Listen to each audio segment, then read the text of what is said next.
But the fact is that an army captain, for example, gets about 300,000 naira in monthly pension. That's the equivalent of a deputy superintendent of police, while the commissioner of police gets less than 100,000. So you can easily see the injustice in the system. The police officers spend all their lives protecting the nation and the citizenry. And what is good for the geese should be good for the gander. There is urgent need to revisit this issue promptly.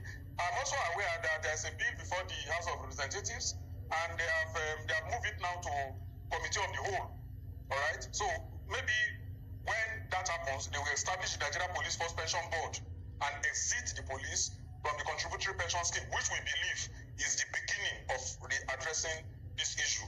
So the IG on his part has informed recently that they are looking inward to see how they can put measures in place to augment what is already payable.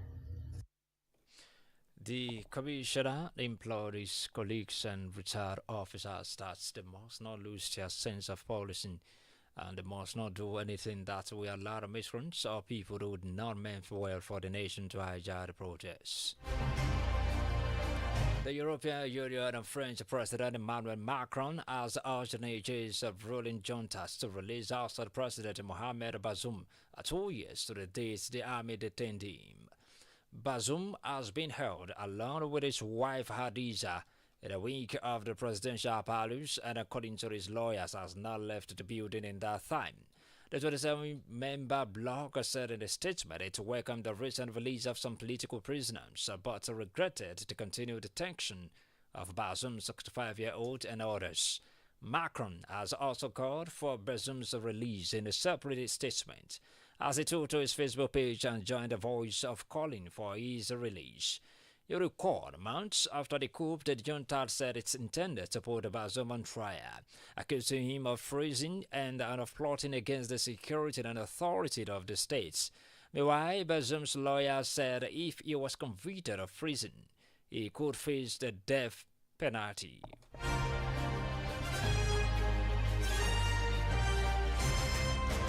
The General Delegation for Prison Administration and Reintegration has denied the allegations made in an online video reporting to the death of a police officer detained at the local prison in Haneseba. In a statement, the JRPR stated that the detainee mentioned in the video is still alive and is currently being held at the local Ajat 2 prison and not at the local Ansaba prison. The delegation added that the person in detention is currently serving an 18-month sentence following an initial decision and not 5 years as reported by the video's author. The DGAPR also points out that the dissemination of such lies about the aforementioned person is a part of a systematic targeting of a group of national institutions and bodies in line with a broader plot to the damage of Morocco's image and the famous symbols in the service of hostile agendas.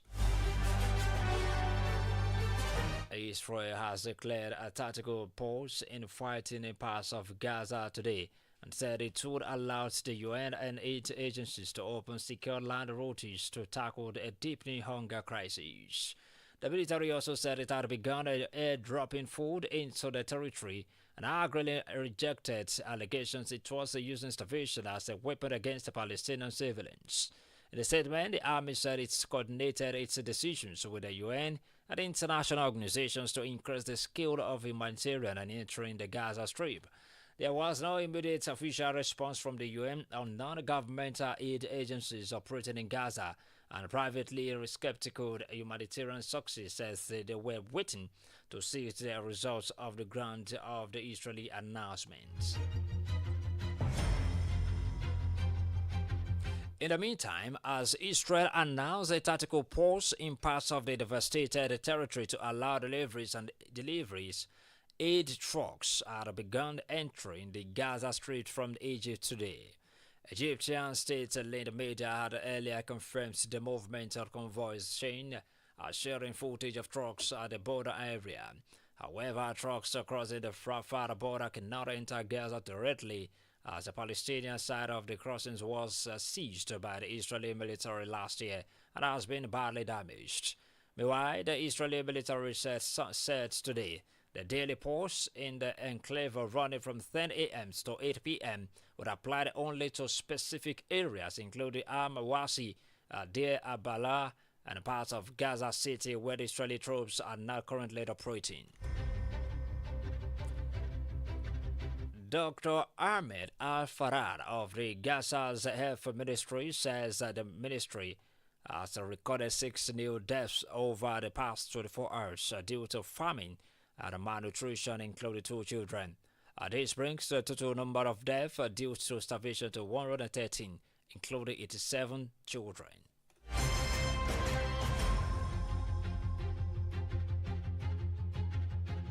Malnutrition make her prone and susceptible for infection. She got also infection in the blood, what we called it sepsis. And this aggravates the condition. This is make for her difficulty in swallowing, and unfortunately, she was died. The doctors here have seen many. Dr. Ahmed speaking there. Iran has executed 2 men accused of working for the dissident organization Mujahideen al-Khaliq today. Mehdi Hassanid and Beirut Hassani Aslamelu were found guilty of carrying out attacks on civilian infrastructure on behalf of the Azad opposition group. According to the Iran judiciary, terrorists in coordination with MEC leaders had set up a team house in Tehran, where they built launchers and handheld mortars in line with the group's goals to further projectile headlessly citizens, homes, service and administrative facilities, educational and charity centers, and also carry out propaganda and information gathering activities in support of the MEC. The Supreme Court had upheld their death sentences as they were found guilty of waging war against God, armed rebellion, and plotting to undermine national security. You're listening to Global Box on Adamimogo 107.7 FM, transmitted live from the Olojude's Palace, Ekiti. After the break, Tinubu congratulates Super Falcons on WAFCON victory. Details of this month when we return. It is another refreshing time and the outpouring power of God as Christ Apostolic Church, Grace of Mercy Prayer Mountain, Adamimogo, Jesus City, presents Sure Mercy of David, a yearly fasting and prayer program where God is set to heal the sick, deliver the poor, set the captives free, and save the lost. Sure Mercy of David comes up in the month of August, every Friday to Sunday, each week in the month of August 2025, as God will be using his anointed servant, Prophet Sam Oluwalo Baba Adamimogo, and many other great anointed men of God. Many spiritual singers will be ministering in song as well. Venue CAC, Grace of Mercy Prayer Mountain, Adamimogo, Jesus City, Ilamija Village, Lekki Epe Expressway, Lagos State. For one-on-one counseling with Prophet Sam Oluwalo, register at JesusCityRadio.com. Sure Mercy of David. Don't miss it. Glad to know you're still there. You can subscribe to our YouTube channel and follow us on Facebook. Vera Adamimogo 107.7 FM, and for happenings around your news inquiries, please call us newsroom on this number. Alright, you can call our newsroom on the usual number. Now to the rest of the bulletin. Russia has begun operating direct passenger flights from Moscow to Pyongyang for the first time in nearly 3 decades, strengthening the ties with North Korea amid rising global tensions.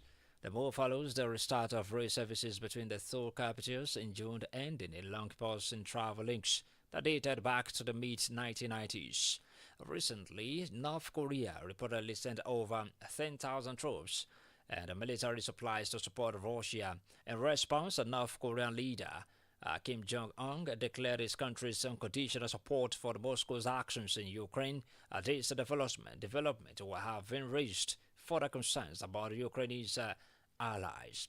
As diplomatic ties starting the Russia and North Korea appeared committed to expanding their economic and military partnerships, the new flights route flights out of both nations are increasingly are working together, even as much of the world continues to isolate them. A shallow earthquake has hit the Macquarie Island region for the second time in just as many days.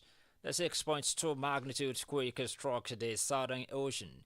That's 1,500 kilometers southeast of Tasmania at 4:15 p.m. on Saturday. According to the European Mediterranean Seismological Center, the earthquake was recorded at a depth of 10 kilometers. They added that there is a low likelihood of casualties or damage to buildings and not a tsunami threat has been issued. Recently, another 6.2 magnitude earthquake previously struck the region at 11:22 a.m. on Friday. And on sports, President Bola Ahmed Tinubu has congratulated the Super Falcons of Nigeria on their victory at the 2024 Women's Africa Cup of Nations, WAFCON, and in the process secured the record 10th continental title. The Falcons made a phenomenal comeback to defeat host nation Morocco by 3-2. The president took to his official X account to say they chose to accept the mission. They understood the assignments.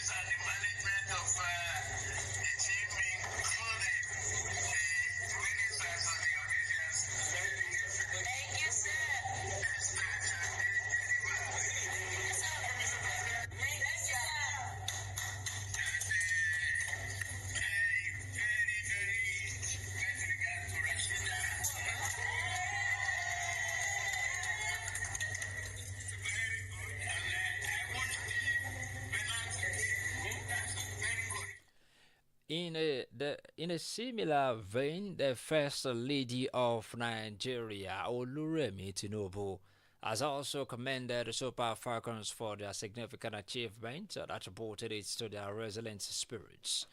According to the First Lady, she says the resounding 3-2 victory is indeed remarkable and commendable. Said it is not just another trophy, it is a testament to your hard work, consistency, and indubitable Nigerian spirit. So we thank God for this sweet victory. That's what she said.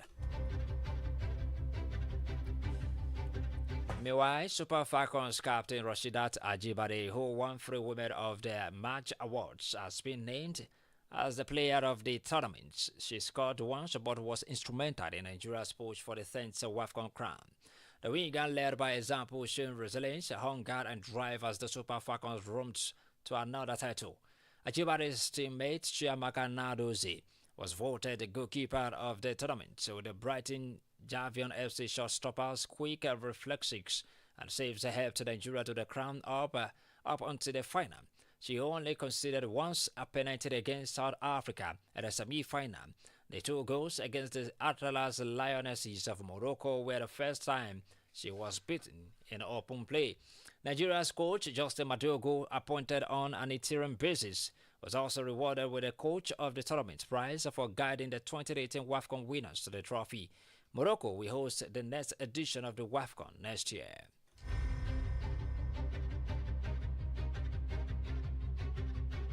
To end the Global Box at noon, a recap of our top stories. Remember, we told you that a former Nabra State Police Commissioner, Deremi Adoye, says the complaints of the poor welfare echoed by retired policemen during the recent protests in parts of Nigeria are full reflections of the economic challenges being faced by Corp, whose pensions are unpaid years after their exit from service. We also brought it to you that Israel has declared a tactical pause in fighting in parts of Gaza today and said it would allow the UN and aid agencies to open secure land routes to tackle a deepening hunger crisis.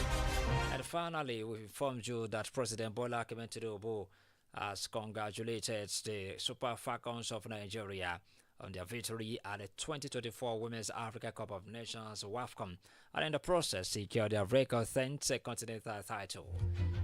And that's all on Global Box from Adamimogo 107.7 FM Olojudo's Palace, Iduikiti. The news was edited and read by Kingsley Iniovosa. Good